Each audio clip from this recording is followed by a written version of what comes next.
Parce que c'est dans l'intérêt général. Parce que par exemple, je donne un exemple, ku servir à la télé pendant 30 ans, 40 ans, 50 ans, bis boo demee ba di war dem gis xale mi toog sa wet, vraiment nga gis ni kii kat loxoom set na, li nga am si expérience nga jox ko moom, continuer liggéey bi loolu opportunité la pour xale mën ko saisir. Donc conflit de génération man loolu laa siy positifé. Et ñëw si sa question bi nga wax. Est-ce que am indépendance méngoo na ak lii xale yi di def un pays indépendant bu gisee ay ndawam di jéggaani leneen surtout wàllu emploi. Voilà duñu wax rek ba indépendance de non la ñu am ba léegi parce que vraiment on n'est pas indépendant parce que booy indépendant yi mooy da nga yem sa bopp mooy moom sa bopp. moom sa bopp ñu gis nañu ba tey léegi. Afrique du ma wax Mauritanie mais Afrique d'une manière générale ba léegi mën nañu wax ni moomuñ suñu bopp. wala si lu bëri. voilà loolu nag li ko waral mooy ñàkk gëm sa bopp. ñàkk gëm sa bopp man laa koy jàppee. parce que nit bu yaakaaree ba léegi ni say problème kenn moo ko fajal. waaw léegi vraiment yaa ngi si benn buum yaa ngi si benn buum. te loolu vraiment nun moo ñu tënk boobu ba léegi. fa tabarakallahu Afrique. waaw lu ci ne tey démb bërki démb tey ñu toll ci point yu am solo ci wàllu Afrique. boobu maa ngi lay natt. waaw vous êtes un Africain fils d'Afrique. Absolument label boobu la jël. di ci yëngu. nga wax lu am solo Afrique tey. boo koy natt. nga wax lu la ci gën a metti. maanaam li ma gën a metti. mooy côté nguur gi. côté nguur yi kilifa yi. nguur yi dafa wax lu am solo. mooy dawal yërmande ci ndaw ñi. defe naa ni si la jeunesse savait la vieillesse pouvait. oui waxin la. oui tey jii da ngay gis mag ñi nga xamante ni. maanaam daañu nekk bërëb ba nga xamante ni. bu ñuy dem sax seen expérience dañuy deew ak ñoom. day dee ak ñoom. seen compétence seen expérience bi leen yàlla jox. waaw dañuy deewaale ak ñoom dañ koy yóbbaale. dañ koy yóbbaale te dañuy dem bàyyi image bu ñaaw. maanaam dañu xiif nguur. xiif nguur googu tey jii da nga gis ni tey jii maanaam boo xoolee tey ndaw Afrique di tax mu sonn. li ko waral yëpp si njiit yi la benn. ndax am na li nga xamante ni dafa nekk nekkul motuwaay ci doomu aadama bi xelu. ndax àdduna loo gis dafa am tegu. waaw nasaraan bi daf ñu raw ci maanaam lépp lu muy def daf koy organiser teg ko ci xel. ba pare di jàppale doomam ngir ëllëg ci biir xam ne mooy ñëw foofu. ndax loo gis par la génération la. léegi tey jii ñi ngi gis tey jii maanaam njiit yëpp ñi ngi xalaat maanaam gën a toog gën a defaru waaw gën a defaru gën a jekku. ba pare li seen gannaaw. donc moo dafa yonjaxe. li seen gannaaw dafa yonjaxe lu bare. bu ëllëgee tamit rythme boobu bi yàgg. donc maanaam ndam du mën a am. moom lay Sall di wax léegi. maanaam ba léegi ñi ngi xaaraan. ñi ngi xaaraan moom a gën a sunu bopp ba pare ñi ngi jéggaane. kuy xaaraan moom ci bunt. waaw kii xaaraan di jéggaane. loolu weesuwul defe naa ni maanaam gëm sa bopp dafa desedi. dafa desedi si anam boobu wàdd ndax dafa am li nga xamante ni ñun yàlla daf ñu may lu kenn amul. Afrique li ko yàlla may tey ku nekk réew africain bu nekk tey sa ndaw mën na toog sa réew te du sonn. rawatina maanaam ndaw Afrique yi di dajali ko. di maanaam di dem si géej gi di dugg ci li nga xamante ni naka sudul noonu la. ëllëg si biir mu leen di. yow d'accord man ànduma ci tey ànduma ci suba. ndax defe naa ne bala ngay dem di liggéey réewu jàmbur nga liggéey seen réew te bu ñëpp demee sax ñan ñoo liggéey réew mi. léegi nag li ñu war a liggéey ñoom il faut que mag ñi wala nguur ñi wala ñi nga xamante ñooy kilifa yi ñoo ngànk li nga xamante ni ñoo ko war a joxe pour maanaam dimbali seen ndaw baa ñu dimbali sax seen njaboot ndax kilifa bu nekk war nga dimbali sa njaboot ngir ëllëg ci biir mu am fu mu sukkandiku waaye la relève jaajëf mooy ñi nga xam ne ñoo lay wutu fa tabarakallah dafa am solo boo ko defee rek am na benn at sax yo bu sorewul booy noppalu xam nga kilifa bu am ay bant yu ko taxawal dëgg la xool ko rek fu mu ne ci biir këram waaw xelam dal mu nekk ci yoo xam ni parce que am na ay Baay Faal yu ko taxawal ñu ngi masawu li xew Guinée Côte d'Ivoire absolument gis nañ ko ay émeute yoo xam ni fa tabarakallahu ci kooku bu ma la xoolee sama xel ci loolu lay dem ci wàllu Afrique ñoo ko bokk absolument waaye nag africanité bi la way ñoo ko bokk lu am solo la Mauritanie réew bu am mandarga ci Afrique la fa tabarakallahu ñu ngi leen di massawu coono bu baax a baax père de la nation defe naa ni il était un grand panafricaniste waaw dafa daan concorde parce que am nga fu mu ne la paix sociale fondée sur la concorde sociale donc loolu ay jokkalante cohésion sociale dafa yaatu mbir mi dafa yaatu lépp unité waaw ak yooyu yëpp daf ciy dugg jokkantalante bi dafa am solo maanaam dimbalante bi ci wàllu xel ak ci wàllu xalaat ak ci wàllu jumtuwaay parce que du ma dem damay ñëwaat ci Ibrahima ñun dañ koy faral di wax parce que débat la boo xam ni peut-être ci blocus yi la bokk ci conflit de génération maanaam dam koy delloo si ndaw bu yore mag bu yore ay lenge xale bi di wut ay prox ndoll fu muy jaar loolu surtout ñun suñu gox yëlee surtout ci wàllu politique boo koy xool xam nga tey politique ndaw yi dañ daan wax ne du ñu def politique du ñu def politique benn savant taxaw ni leen si vous ne faites pas la politique vous fait boo deful politique politique def la transformé la ci waa fànn boobu loo jàngatee évolution bi. loolu lu mu si wax rek Idrissa mooy wala dafa faral di wax naan ku añaane sa ndono sa dee ndey ñaaw. donc dans la logique des choses nit dafay juddu. màgg. toll si mën. dem bay jeexal dootu mën dara après mu disparaître. donc on ne peut pas être éternel. donc su ma damay pox ndoolu tuuti si lu mu wax si Afrique léegi. si on voit aujourd'hui des gens qui à 90 ans 91 ans ba leen di xëccoo pouvoir. day wane rek ni ñoom peut-être am na lu ñuy ragal. donc bëgg nañu rek toog si pouvoir bi ba dee. sinon après day métti si ñoom pour ci jëlee au pouvoir dans le juger wala dans le dugal ay ainsi de suite donc daal nit daal lépp lu muy def rek na si xool yàlla de deux aussi na fexe bay defin bi rafet pourquoi parce que nettali bi mën a rafet voilà donc loolu laa lay wax rek ñu ma glissé si li nga wax la si mbirum toujours conflit de génération il faut que ñi fi nekkoon di liggéey boobu ba léegi xam ni seen i doom màgg nañu voilà sa doom nag bu màggee dem ba toll yow da ngay xam ne léegi sa nawle la sa nawle mooy nga nangu partager ak moom voilà li nga yor nga jox ko parce que boo ko joxul moom ni mu wax bon da nga koy yóbbu et puis dootul amal njëriñ kenn donc les jeunes nañu taxaw ànd ak yar ak teggin mais également jàng voilà nañu jàng si mag ñi voilà jàng si mag boo ko toppee boobu yaa ngay jàng voilà yaa ngi jàng ay valeur absolument donc boo jàngee si mag mi bay vraiment nga xam ni léegi kat yow li mu mën boo mënul 90% yet mën nga 50 à 60% yi nag léegi nag nga génn nag ber sa daara gëm sa bopp wut dara donc loolu la parce que adduna lépp compétition la am na benn doomaanu réew bu may wut doomaanu réew mi daf ci am kenn ci ñoom koo xam ni maa ngi koy jeex di ko wut mais dafa fekk ni réew mi boobu ba léegi tamit ñi ngi koy jeex di ko wut boo nee indépendance da ngay wax ay valeurs aussi valeurs yoo xam ni c'est des valeurs républicaines boobu maa ngi lay dugal ci wàllu citoyenneté ak ouverture ndaw bi bu nekkee ci suufu réew lan moo war nekk taxawaayam. waaw ndaw bu nekkee ci suufu réew. maanaam léeg-léeg nga gis comme fi nga waxee dafa am solo léeg-léeg nga gis kuy jóg di revendiquer dara te moom xamul sax lu muy revendiquer lan la.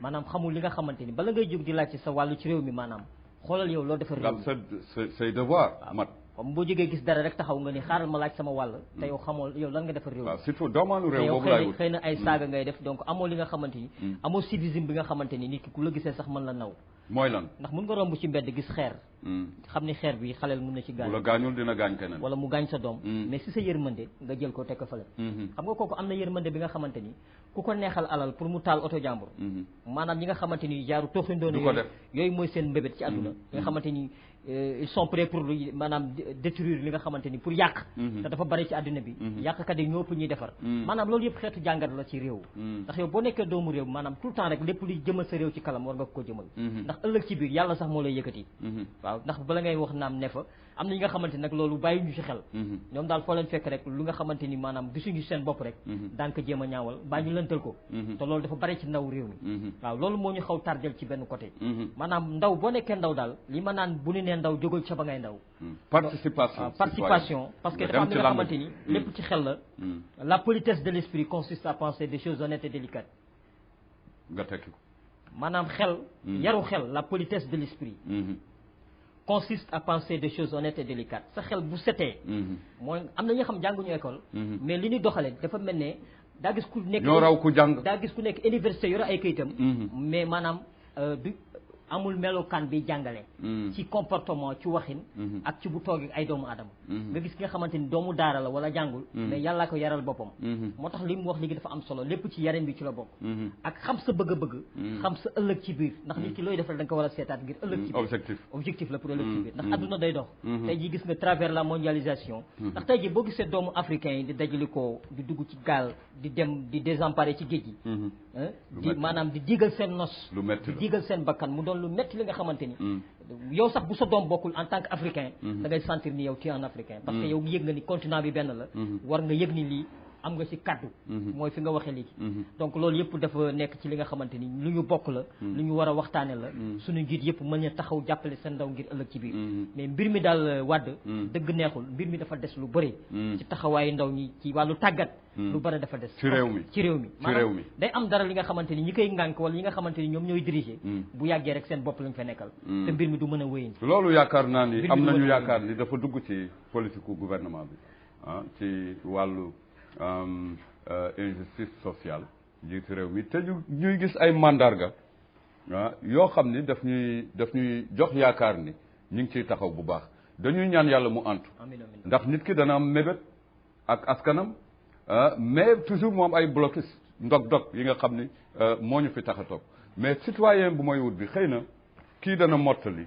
li nga xam ni moom laa ci jublu ndax ku ne indépendance da ngay wax wàllu souveraineté moom sa bopp waaye boo moomee sa bopp defar fi nga moom ngeen wax fi wàllu ndaw yi mais bu may essayer jàpp benn citoyen bu normal ñaar la benn citoyen bu passif ak benn citoyen bu actif boo may wax ci citoyen bu actif bu taxaw pour réew mi ban mode citoyen nga may wax. waaw citoyen bu actif bi man damay jàpp ni mooy le jeune bi nga xam ne dafa wax ni moom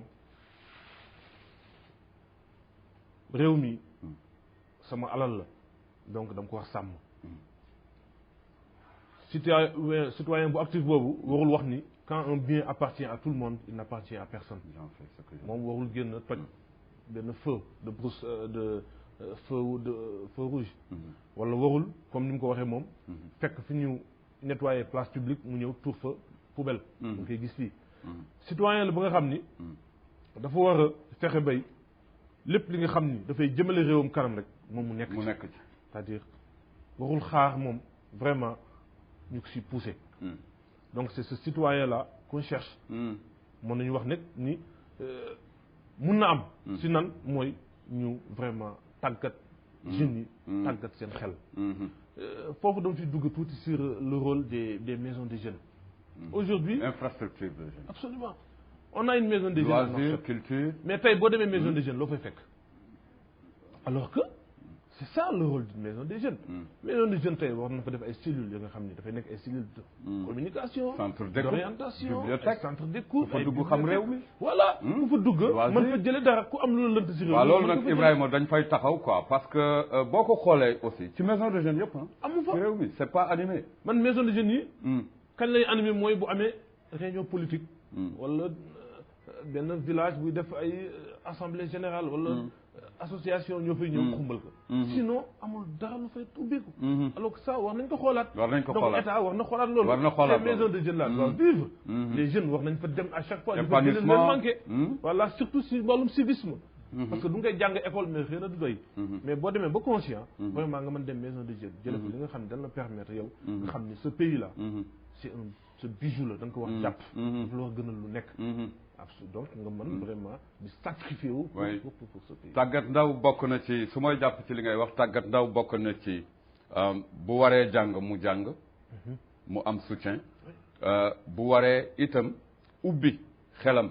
mu am béréb yoo xam ne war na fa ubbi xelam c'est pas pour rien ñu dugal ko ci nataalu budget yi nga xam ni institution yi boo fa demee da ngay fekk jeunesse loisir culture yooyu defe naa ni ay prox ndollo la yoo xam ni xale yi buñ ciy dem dinañu xam seen république ci mu yëngu parce que dafay nekk benn lëkkaloo boo xam ni bu dee sport ñu ni sport ak société lan la société bi tey mun def à travers le sport wala ci yeneen ci infrastructure yi en tout cas loolu nekk na une bonne vision parce que amoon na fi man je me rappelle daan nañu dem ci maison de jeunes yi di assister festival yi fa lañ daan xamee lu bari ci réew mi loolu aussi nekk na un système d'accompagnement boo xam ni yow wax nga fi léegi nguur gi war nañ ci bàyyi seen xel fa tabarakallah parce que jeunes yi vraiment parce que jeune aussi foog mu am lu ko occupé mais boo am lay occupation rek mais da ngay def leneen voilà da ngay def leneen daf lay pousser à ce que nga dem ba dootoo gëm sa bopp voilà nga am désespoir nag boo amee désespoir nag mu nekk mën nga ci dugg barakallahu fiik ñu ngi leen di nuyu mbokki askan wi seen émission pencum askan wi Ibrahima Idriss di leen koy dégtal saa su jot àllarba bu jot fa tabarakallahu benn waxtu fukk ak benn waxtu jàpp midi ngeen mooy topp ñu ngi nuyu mbokki Rosso bu baax a baax mbokki Waalo Cheikh Abdel Aziz maa ngi lay ziar di ziar mbokk yi nga xam ni kilifa diine yi kilifa aada yi wax nga ko léegi mbas mi yàlla na fi jóg yàlla na fi jóg ñu bu ñu fàtte mesure barrières yi bu parce que réew yi nga xam ne ñoo ñu wër ñu ngi leen di gis ñu ngi dellu si waat di tëj nit yi ak di tëj seen i jumtukaay ngir rek ragal mbas mi te yàlla waxul kenn dara nañu continuer yar gi nga xam ne yàlla moo ñu ko imposé sama soxna Khadija maa ngi koy nuyu di nuyu sa soxna xaaf waajuram yu baax yi madame Khady Sall way xaaf ak kële Ngone fa tabarakallahu nit moom loolu lu nekk ci yoonam rek lay jël yàlla na yàlla jàppale Cheikh Ibrahim mais Ibrahim yow ci li nga da nga bi ma lay présenté j'ai bien dit que vous êtes un jeune entrepreneur yan jéego nga jot def ci fànn boobu parce que léegi nekkatuñu ci période yoo xam ni nit ki day wax rek il faut nga jox ñu nataal ci li nga xam ne yaa ngi ci waaw Ibrahima Idrissa loolu aussi vraiment man bëggoon naa sax indaale ay documents pour wane mais dama yoon bi jot gi moo ma xat dafa tàncu waaw voilà dafa tàncu moo tax dama jógee kër ga rek daw ñëw jaaruma bureau voilà man d'abord j'ai une entreprise bu tuddee Nderi Business Consulting voilà li ñuy def mooy on est dans le domaine de l'immobilier achat vente de maison ak de terrain également on a une quincaillerie bu ñuy jaay tout ce qui est matériel de construction mais également ñuy def agriculture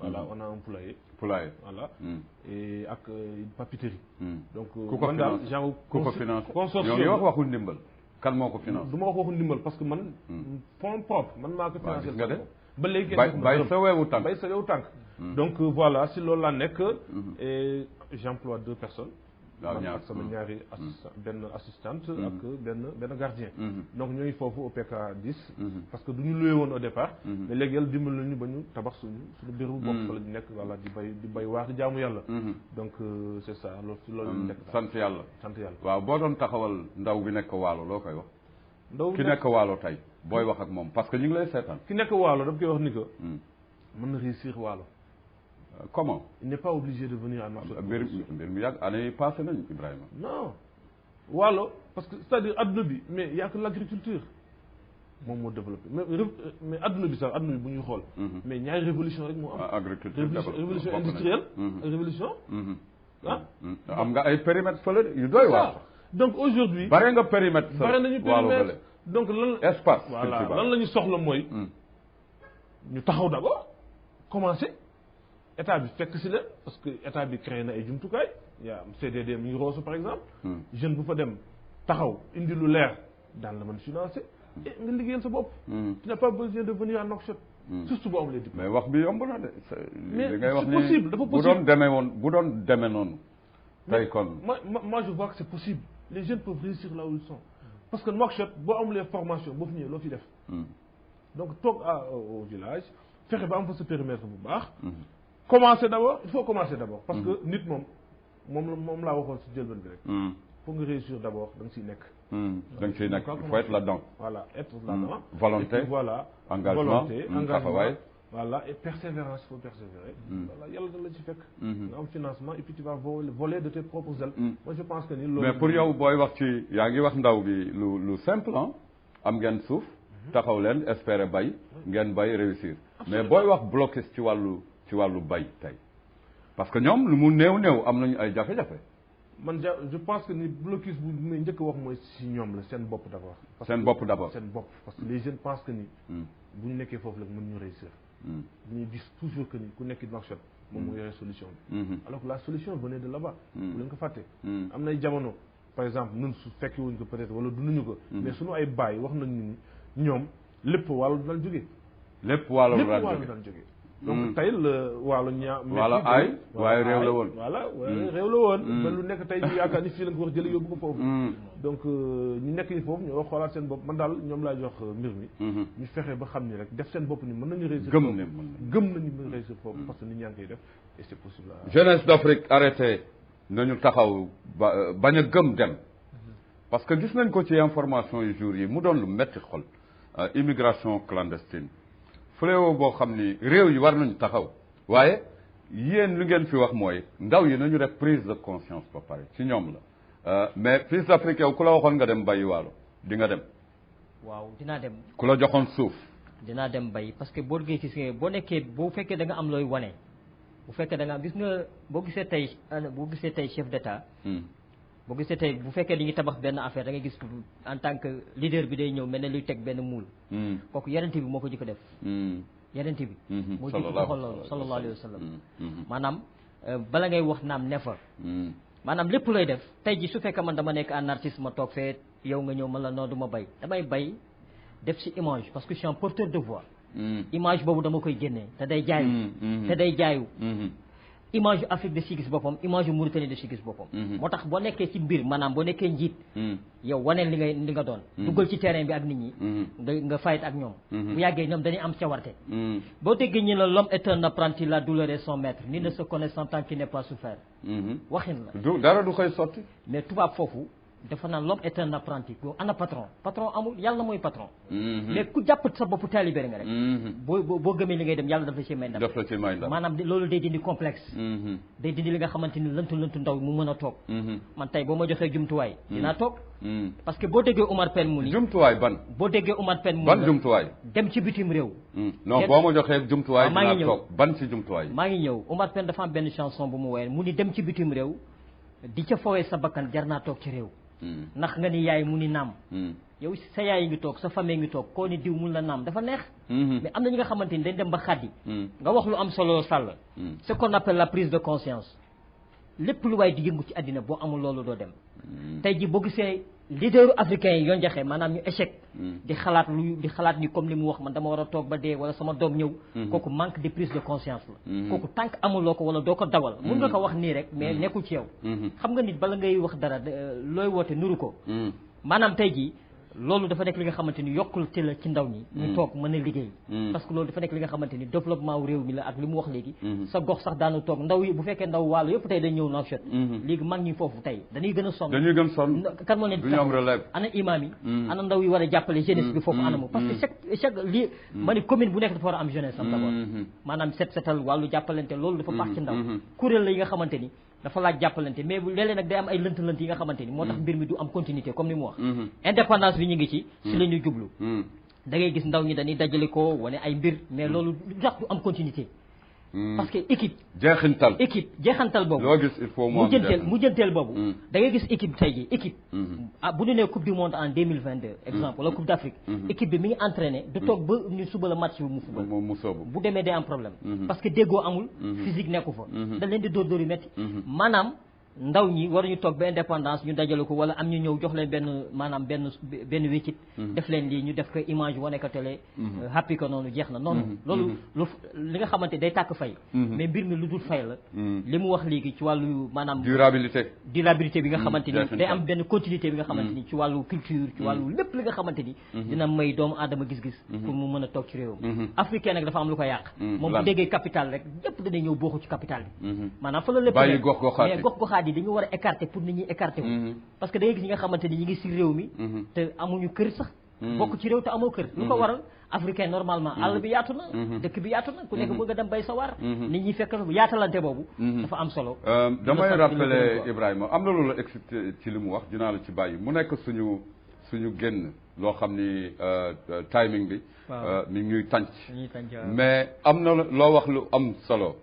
fa tabarakallahu dañ ci buñ ci mënee ñëwaat wala ay yeneen i fànn parce que je rappelle que c'est un artiste moom dimension africaine ndax artistes yi am nañu wàll ci li nga xam ni mooy apporter une culture citoyenne seen message yi ak yooyu ngeen koy jàlle mu am ay sensibilisation yoo xam ni yéen en tant que artiste yu am yu dimension africaine war ngeen koy véhiculer boo may wax ci benn ci message bala ñuy jëm ci Ibrahima ci message boo xam ni ndaw réew mi en tant que artiste nga jot ko def wala nga bëgg ko def ban message bi la.